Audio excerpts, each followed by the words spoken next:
Como que hoje é o dia da ceia, irmãos? Então vamos falar um pouco de Jesus Cristo. Nós já estudamos para trás em Mateus capítulo 26. E não sei que dia que foi até o versículo 30. Faz tempinho já, está marcado aqui 7/9/19. Então hoje nós vamos continuar no versículo 31.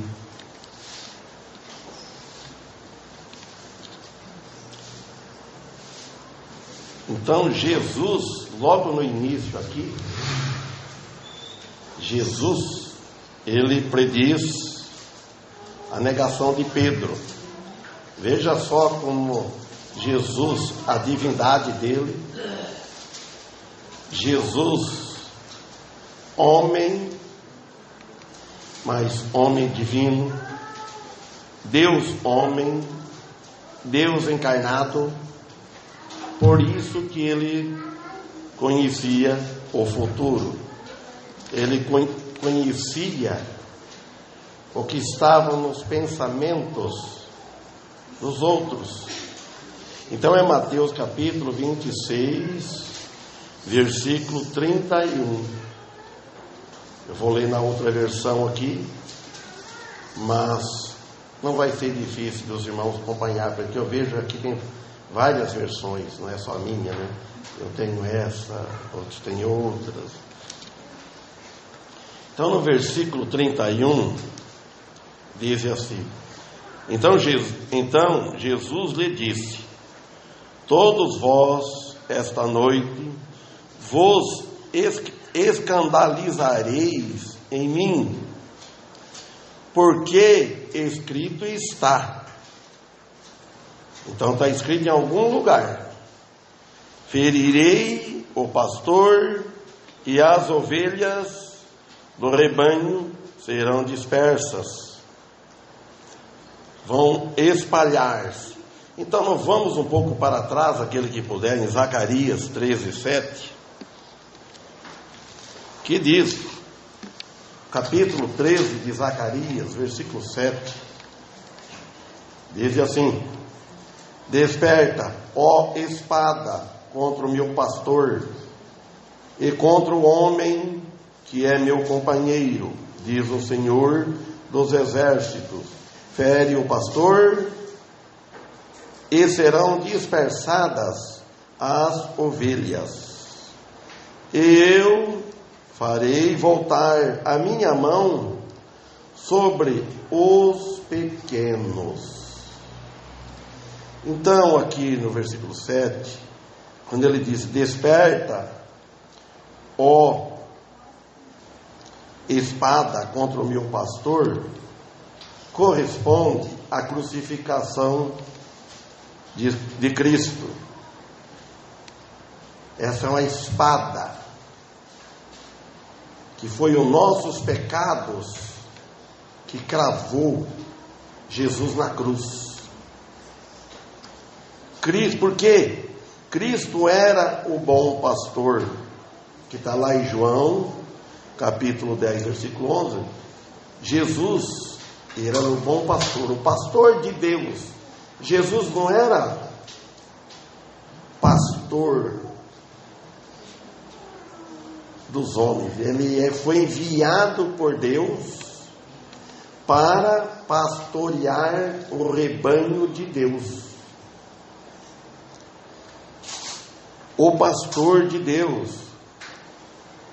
E contra o homem que é o meu companheiro, disse esse versículo, diz o Senhor dos exércitos, referindo também a Cristo Jesus. Ainda no versículo 7 fala: fere o pastor. Corresponde o fato de que na cruz foi posto os nossos pecados, o pecado de toda a humanidade, sobre o substituto. Jesus, ele foi o substituto de nós, de toda a humanidade, de nós. E ele sem pecado. Ele era Deus, igual ao Senhor. Ele mesmo teria que morrer para que o homem viva. E ele é o substituto. Mesmo assim, ele sendo substituto, ele era Deus, mas Deus homem, Deus encarnado. E também ele fez isso, ele morreu na cruz para que nós vivamos, temos vidas espirituais. Porque a maldição do pecado no homem era a condenação de Deus, era a separação, morte, separação de Deus devido ao pecado. E a morte de Cristo foi necessária para satisfazer a justiça divina dos céus. Por isso que foi necessário que Jesus morresse na cruz, para satisfazer a justiça de Deus. Era nós que merecíamos passar pela cruz, seria o inferno, porque nós nunca salvaria sem Jesus Cristo. E no versículo 7, e serão dispersadas as ovelhas, sendo espalhadas como uma nação que no final das contas, não perdidas totalmente, que ela vai ter chance, falando de Israel, porque Jesus foi traspassado na cruz, e esse povo, essa nação, que um dia vai se arrepender, isso na vinda de Cristo. Vamos continuar lá agora em Mateus. E o versículo 32 diz assim: mas depois que tenha ressuscitado, irei adiante de vós para a Galileia. O que parecia, nenhum acreditou no que ele disse. Vocês prestam bem atenção que Jesus, ele está na frente. Ele vai na frente e nos chamando e nós guiando, sendo guiado por ele através do Espírito Santo, seguindo as caminhadas de Jesus que ele sofreu aqui neste mundo para pagar os pecados da humanidade. E no versículo 33, veja só a atitude de Pedro. Mas Pedro, quando ele disse que no versículo 33, vamos ler de novo. Então Jesus lhes disse: todos vós, esta noite, ele falou, vos escandalizareis em mim. Vocês vão ficar desacreditados, vão ficar admirados, vão escandalizar de ver aquele homem que tanto pregava, curava os doentes, ressuscitava a morte, aquele poder que ele tinha, agora vai entregar. Mas Pedro respondendo disse-lhe: embora todos se escandalizem em ti, eu todavia nunca me escandalizarei. Agora vocês vejam só, Pedro aqui confiando em si, confiando na carne. Isso é uma atitude, às vezes, que nós fazemos também. Mas quando a gente confia na gente mesmo, é uma atitude orgulhosa, jactanciosa, de lugar de confiar em Deus, confiar na gente mesmo. Ele poderia acreditar naquilo que Jesus disse, mas ele confiou de tanto no amor dele, no coração dele, que ele amava Jesus, que falou: eu de maneira nenhuma, antes que todos te escandalizem, eu não. Agora veja a resposta de Jesus: Disse-lhe Jesus: em verdade te digo que, nesta mesma noite, antes que o galo cante, 3 vezes me negarás. Aí não vamos ler porque vai deixar para outro dia, para frente. Isso está escrito no versículo 69 ao 74. Além de Pedro negar, fala que ele praguejou um juramento, falou que não conhecia. Não foi só um pecado, carregou mais. Porque quando a gente peca, às vezes não fica só num pecado, encarreta mais pecados. Jesus disse para ele assim: você vai mentir, vai negar.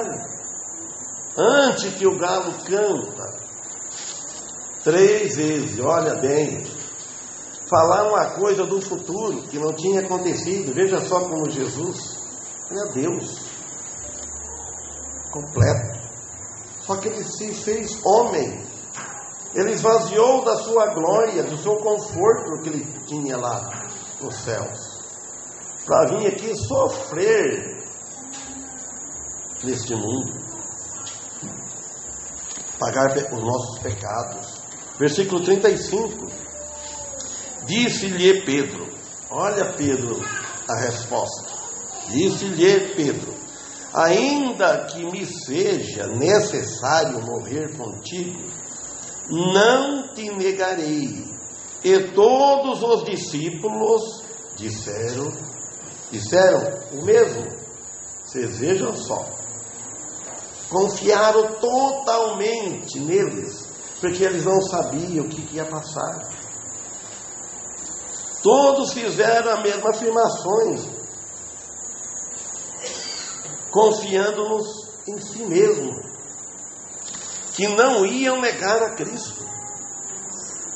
Quantas vezes nós negamos a Cristo? Negamos a Cristo. Versículo 36. Então chegou Jesus com eles a um lugar que se chama Getsêmani, e disse a seus discípulos: assentai-vos aqui, enquanto vou ali orar. Orar a quem que Jesus ia orar? Orar ao Pai. Isto no outro lado do vale de Cedron, em Jerusalém. Então ele foi orar, que Jesus sabia que a situação não era fácil, o momento ia ser triste, sofrido. 37. E levando consigo Pedro e os 2 filhos de Zebedeu, Tiago e João, começou a entristecer-se e a angustiar-se muito, porque a tensão tremenda, aquela pressão dos sofrimentos físico e moral. Jesus começou a ficar triste, entristecer. Vocês pensem bem, vendo a crueldade da humanidade. E hoje Paulo deixou escrito para nós que não entristeçais o Espírito de Deus que habita em nós. Jesus ficou triste aqui, angustiou muito, por causa da rebeldia do seu povo, o povo judeu. Então Jesus lhes disse, versículo 38, a minha alma está cheia de tristeza até a morte. Ficai aqui e vigiai comigo. Significa que ele, como homem, não podia suportar aquelas forças humanas, terrenas. Nós vamos lá em Lucas também, que lá fala que Deus, veio um anjo de Deus para consolar Jesus. Depois nós voltamos aqui. Lucas 22, 43 e 44. Abram lá para vocês verem. Lucas 22, versículo 43, olha bem. E apareceu-lhe um anjo do céu que o fortalecia.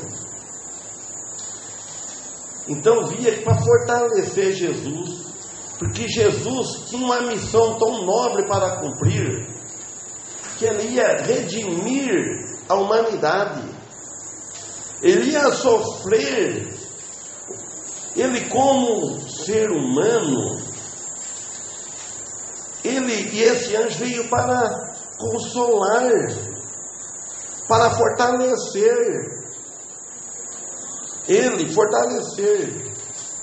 porque nenhum ser humano sofreu nesta ocasião, em toda a ocasião do mundo, como ele sofreu. Ninguém sofreu igual ao nosso Senhor Jesus Cristo. Por isso necessitou ele, como homem, a ajuda de um anjo. O versículo 44. E posto em agonia, orava mais intensamente, e o seu suor tornou-se em grandes gotas de sangue que corria até o chão. Os irmãos, Hebreus capítulo 5, versículo 7 mostra que a ira de Deus devia julgá-lo como ele fosse o pior dos pecadores, de todos os pecados dos pecadores, de toda a humanidade. Ele foi julgado como se fosse o pior. Ele foi julgado como réu. Mas só que ele não era, por isso causou aquela agonia, tristeza, sofrimento. Portanto, a sua morte não era pecado dele, eram nossos pecados. Por isso que diz, o sangue dele tornou-se em grandes gotas de sangue que corria até o chão. Então aqui descreve um fato de uma extrema pressão mental e fisicamente também no nosso Senhor Jesus Cristo, que tanto que o sangue podia fluir dele numa forma de suor sangrento, de dor. 45, vamos ler.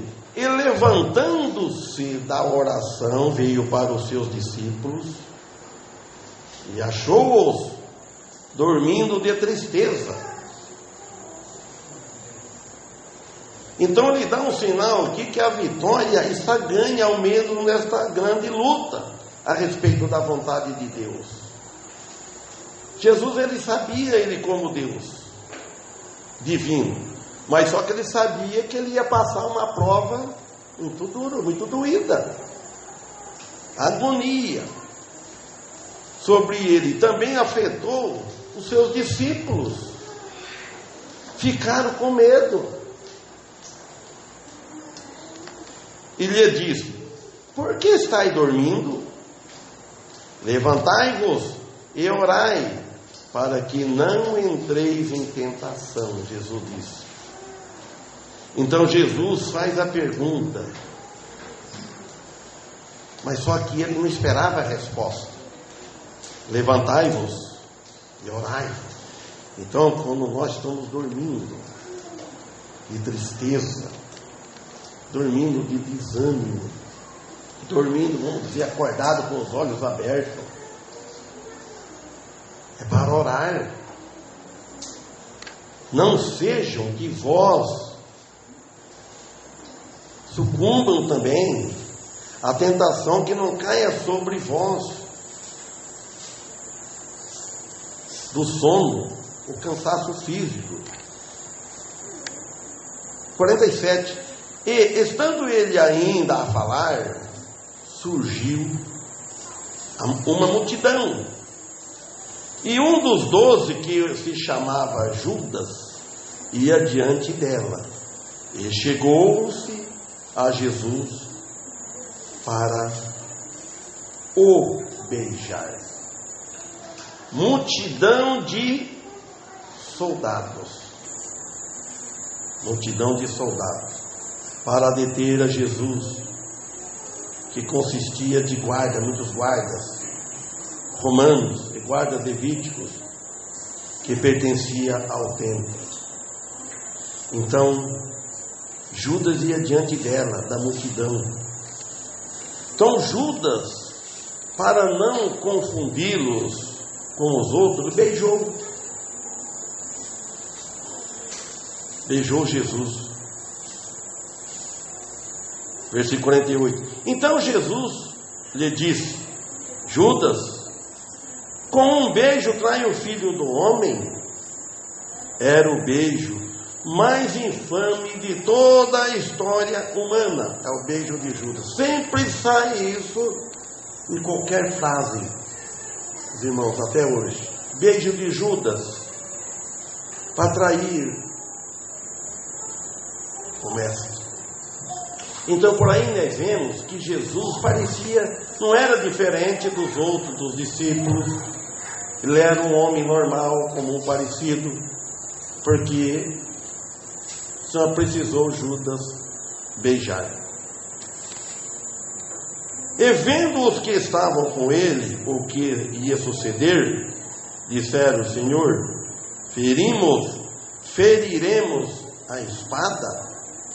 Então as pessoas, os que estavam perto, então aqui manifesta o oposto do que ele quis que fizesse. Esse tipo de reação Jesus não aprovava. E um deles feriu o servo do sumo sacerdote e cortou-lhe a orelha direita. Ela falou até a orelha que cortou. Era Simão Pedro. Tá, não. Foi o nome do quem cortou, era João Marcos. Fala lá em João 18:10. Vamos voltar lá em Mateus. Lá a história também é muito boa. Agora nós vemos uma coisa, irmãos, que Jesus, isso está fazendo mais ou menos mais de 2000 anos, nós sabemos. Agora, nessa época que Jesus andou, no mundo de hoje, em toda a população do mundo que mora na terra, não tinha ninguém, não existia. Não é só nós que não existíamos, ninguém da face da terra hoje.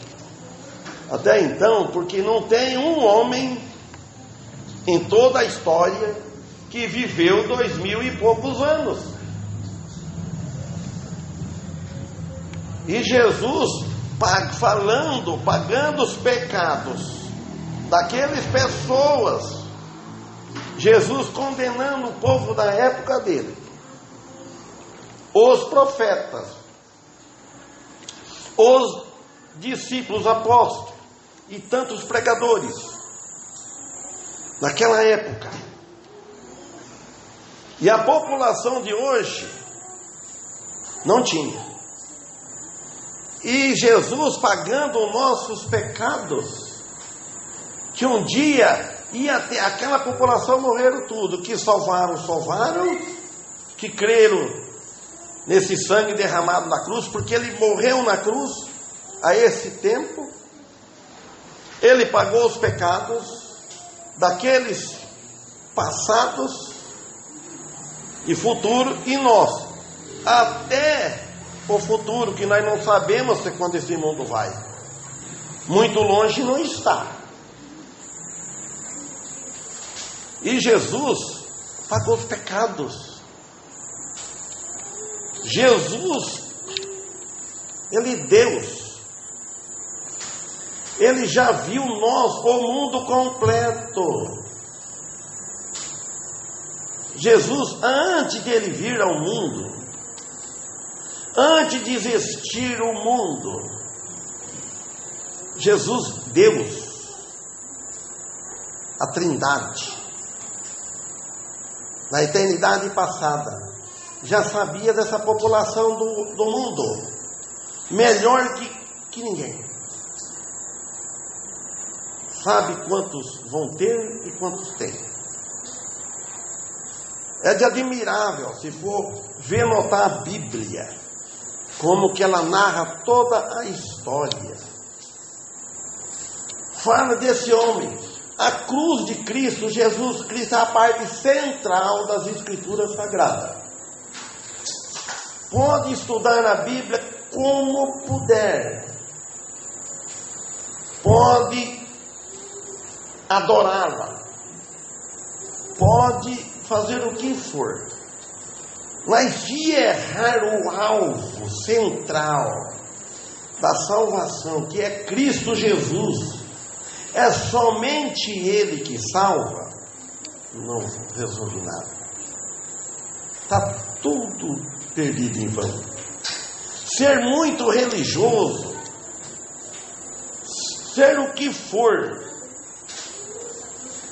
ser fanático, aquele é fanático à igreja, fanático aos cultos, deve ser fanático a Jesus. Ninguém consegue ser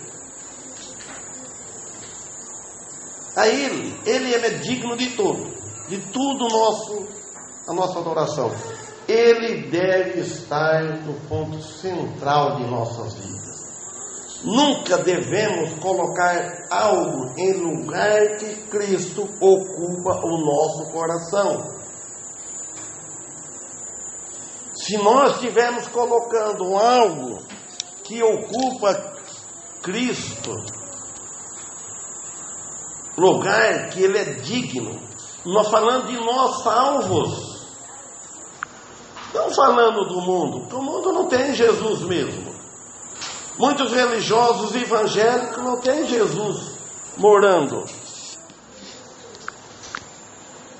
no seu coração. Mas nós, falando de nós, aquele lugar, e é difícil, irmãos, porque nós falhamos. Por isso que a salvação não é por obras, não é por nada disso. É a fé em Cristo. Mas só que nós falhamos, pecamos. Então aqui ele fala, ficai aqui, voltando aqui em Mateus 37, 22, 26 e 38 ainda. Ele fala, ficai aqui e vigiai comigo.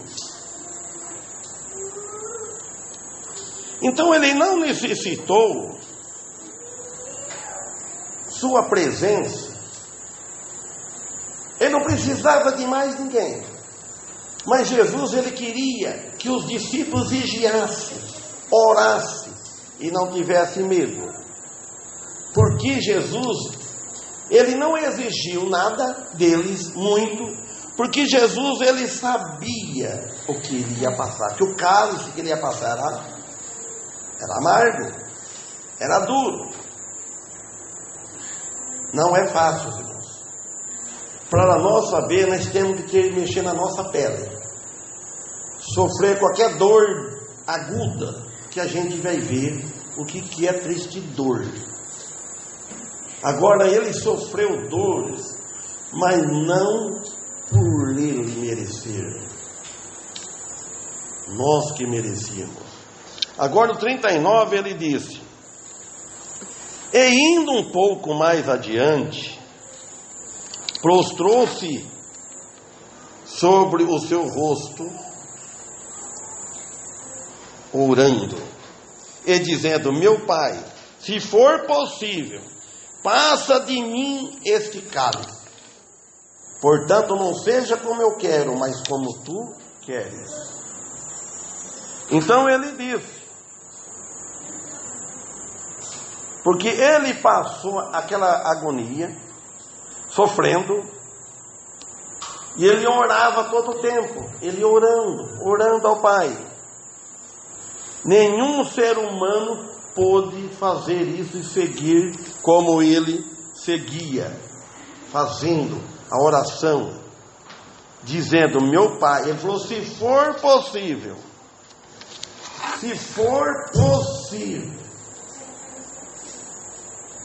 passa de mim este cálice.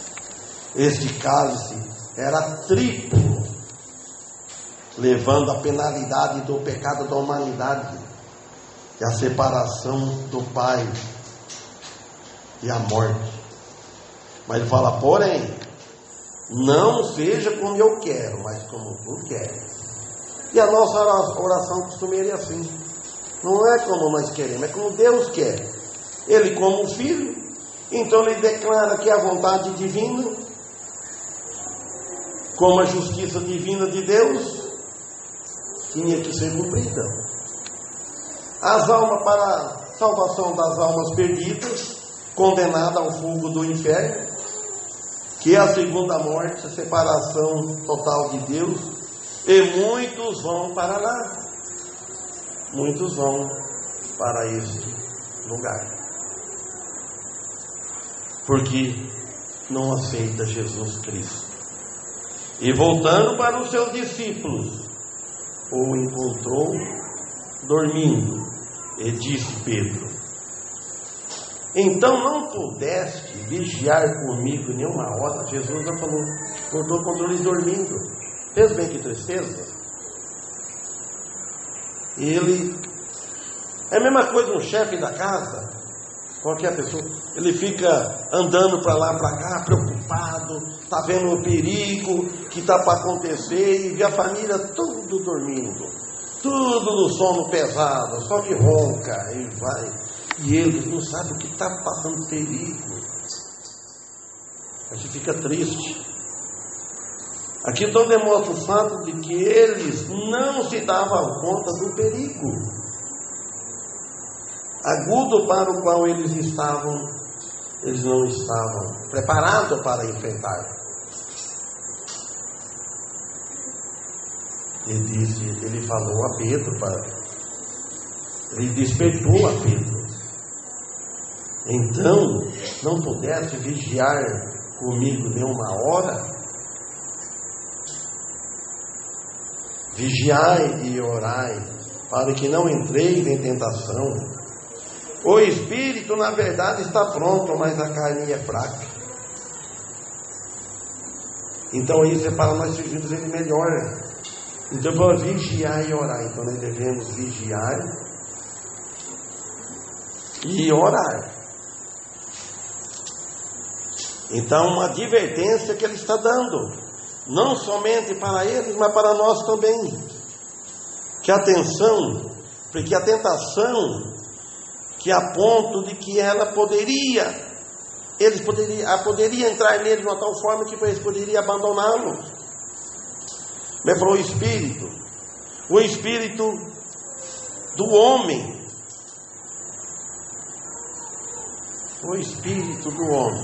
na verdade está pronto, mas a carne está fraca. O espírito está salvo, a alma está salva, o nosso espírito, mas e a carne? A fraqueza da carne e o medo. Então esta batalha que pode ser ganha por nossa fé, depositada exclusivamente em Cristo. Se nós tivermos com a nossa fé enraizada em Cristo, nós vencemos as dificuldades, os sofrimentos. Vencemos, mas tem que ter a fé. Não é que vamos vencer com muita facilidade, não, com muita alegria. Às vezes vencemos com tristeza, com cansaço. Mas a fé, ter a fé genuína, orar, vigiar, clamar a Deus, saber que Ele fez tudo por nós não precisamos fazer nada. O lugar do cristão é na igreja, é nos cultos. Os cristãos não devem de uma maneira nenhuma afastar de Jesus, dos cultos, das orações.